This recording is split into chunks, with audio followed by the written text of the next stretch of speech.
Salut les gens, c'est Starplu. Aujourd'hui on se retrouve pour une nouvelle vidéo sur Infinity, le jeu. Et aujourd'hui on va parler de Rambo. Colonel, cette fois on y va pour gagner. Cette fois, ça dépend de toi. Alors pour des vidéos destinées à des débutants, c'est vrai que vouloir parler de Rambo tout de suite, ça peut sembler un peu prématuré. Mais quand on explique les principes de base à des joueurs débutants, il s'avère que assez rapidement, on a envie de mettre un maximum d'ordre sur une figurine pour aller titiller l'adversaire dans sa zone de déploiement. Donc vu que le système d'Infinity permet ce genre de pratique, je trouvais ça bien d'en parler dans une vidéo tout de suite. Qu'est-ce que c'est que le Rambo? Alors je vous avoue que ça a été un petit peu compliqué de trouver une définition bien claire. Ceci dit, moi je me suis arrêté sur une définition et j'ai rien de mieux à vous proposer que aller foutre le sbeul dans la zone de déploiement adverse. Voilà, globalement c'est assez clair, je pense que c'est assez proche de la réalité. Alors pour essayer d'affiner un petit peu cette définition, on va se pencher sur le pourquoi. Pourquoi j'irais embêter mon adversaire dans sa zone de déploiement? On vous verra par la suite, notamment dans la vidéo sur la défense, que effectivement traverser la table jusqu'à la zone de déploiement adverse, ça comporte une certaine part de risque. Alors déjà, mettons-nous en situation. Une partie d'Infinity, ça se joue au scénario, il faut marquer un maximum de points d'objectif pour espérer l'emporter au scénario. Donc ce qui va se passer, c'est qu'on va avoir envie dans un premier temps de se débarrasser des pièces d'aura gênantes que l'adversaire nous aurait mis à disposition. Puis dans un deuxième temps, on va avoir envie d'aller prendre possession des objectifs, potentiellement placer une défense autour de ces points d'objectif pour éviter que notre adversaire vienne nous les reprendre. Sauf qu'à Infinity, il y a plusieurs choses à prendre en compte. Ce qui se passe, c'est que souvent quand on va se débarrasser des pièces d'aura que notre adversaire aura mis en place, si la liste de l'adversaire est bien faite, ça ne va pas trop l'handicaper en termes de quantité d'ordre pour contre-attaquer au tour suivant. Et aussi à Infinity, il faut savoir que très souvent on comptabilise le nombre de points de scénario à la fin de la partie, donc c'est pas très intéressant en termes de prise de risque d'aller prendre les objectifs en tout début de partie. Donc quand ces deux conditions sont réunies, c'est-à-dire un scénario qui se joue plutôt en fin de game et une grosse capacité de contre-attaque de la part de notre adversaire, ça peut devenir intéressant de jouer le Rambo.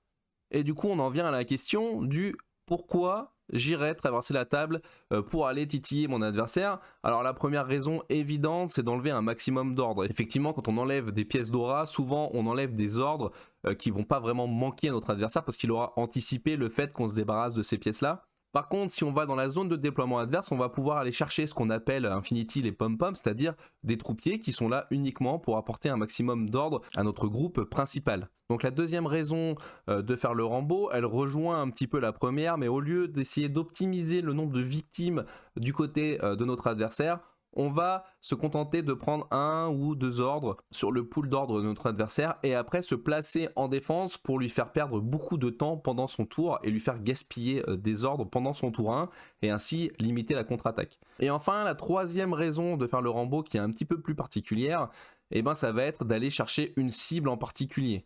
Donc ça peut être aller chercher une pièce d'aura assez compliquée à prendre à longue distance, donc on peut envisager de vouloir casser la distance ou même aller la chercher au corps à corps. On peut aussi avoir certains assassins qui vont être spécialisés dans le fait de démolir un tag dès le début de la partie dans la zone de déploiement adverse, et ça peut être aussi un assassin qui ira se débarrasser du lieutenant adverse pour mettre notre adversaire en difficulté dès le début de la game. Mais ça implique quand même un niveau de jeu assez élevé parce qu'il faut savoir identifier le lieutenant adverse tout de suite, et ce qui n'est pas donné à tous les joueurs. Alors bien sûr, présenté comme ça, le Rambo, ça présente que des avantages, mais c'est pas si simple, il y a quand même pas mal de risques à faire le Rambo, notamment la défense. Alors on va pas s'étendre dessus parce que ça mérite une vidéo à part entière, La défense, c'est un sujet qui est très vaste et chaque type de Rambo va avoir à gérer différents types de défense. Tout ça pour dire que quand même, pour un débutant qui aurait du mal à identifier le potentiel de pénibilité d'un élément de défense, ça peut être vraiment très risqué de faire le Rambo et ça peut même signer la mort de votre Rambo avant qu'il ait eu le temps de mener à bien sa mission. Non seulement vous prenez le risque d'exposer et de voir perdre une de vos figurines maîtresses dans votre liste, mais surtout vous pouvez investir beaucoup d'ordre dessus pour le voir échouer à quelques pouces de la ligne de déploiement adverse. Donc c'est quelque chose vraiment à prendre en compte, même si la récompense peut être très juteuse, souvent c'est quand même une pratique qui est très risquée.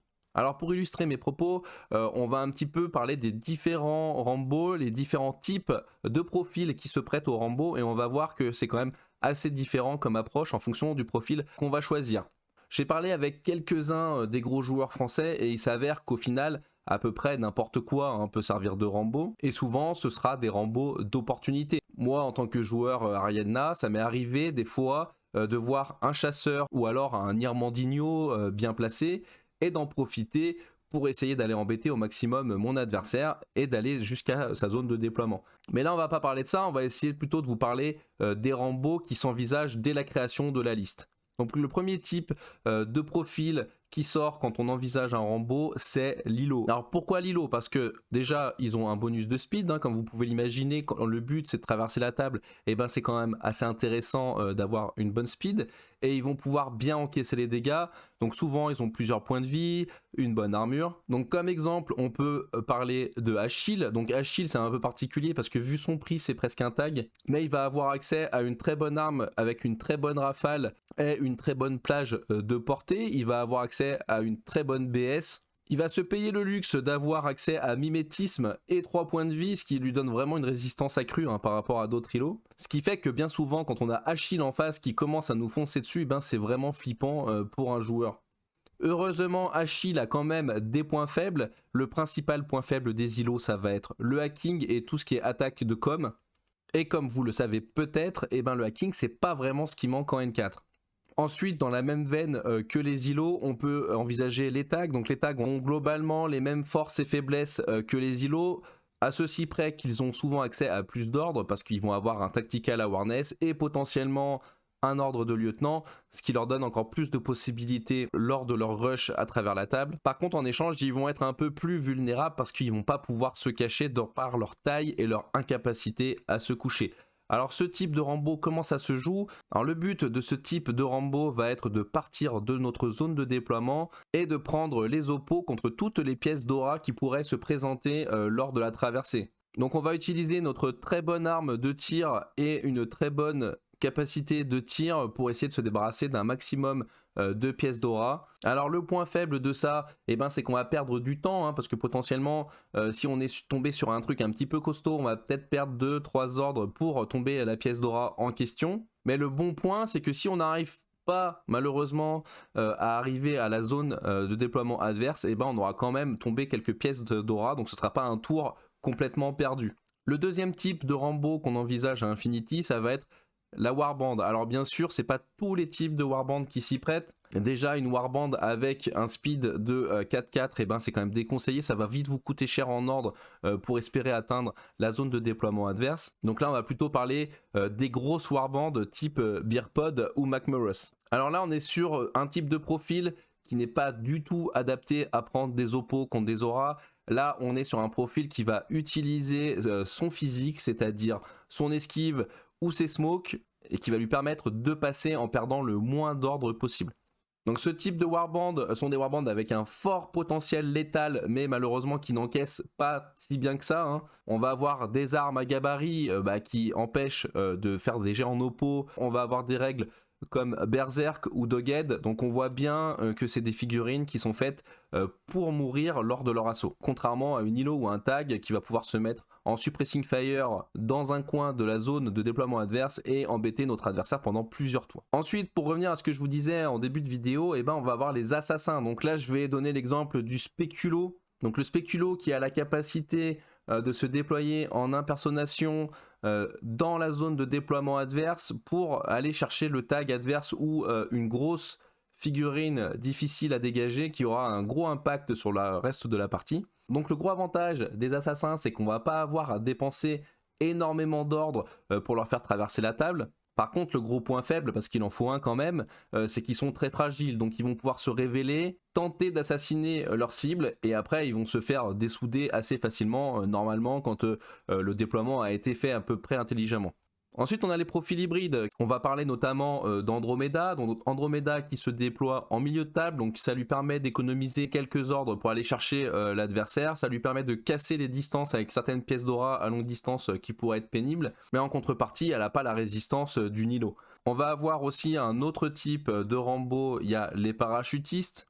Donc c'est assez compliqué de Rambo avec un parachutiste classique qui va être à la fois cher et à la fois assez peu résistant pour faire un Rambo crédible. Par contre, il y a des profils vraiment pénibles, hein. On va penser à Carlotta et Mirachink qui ont la capacité de se déployer sur le bord de table de la zone de déploiement adverse. Donc ça peut vraiment être pénible si notre adversaire n'a pas prévu le coup lors de son déploiement.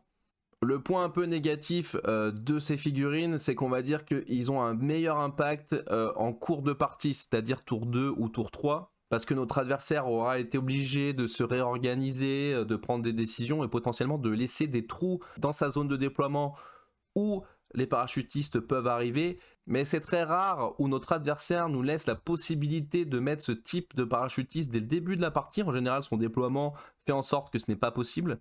Et souvent, l'intérêt d'un Rambo, c'est quand même d'enlever un maximum d'ordre en début de partie, hein, en tour 2, voire en tour 3, c'est presque trop tard. Hein.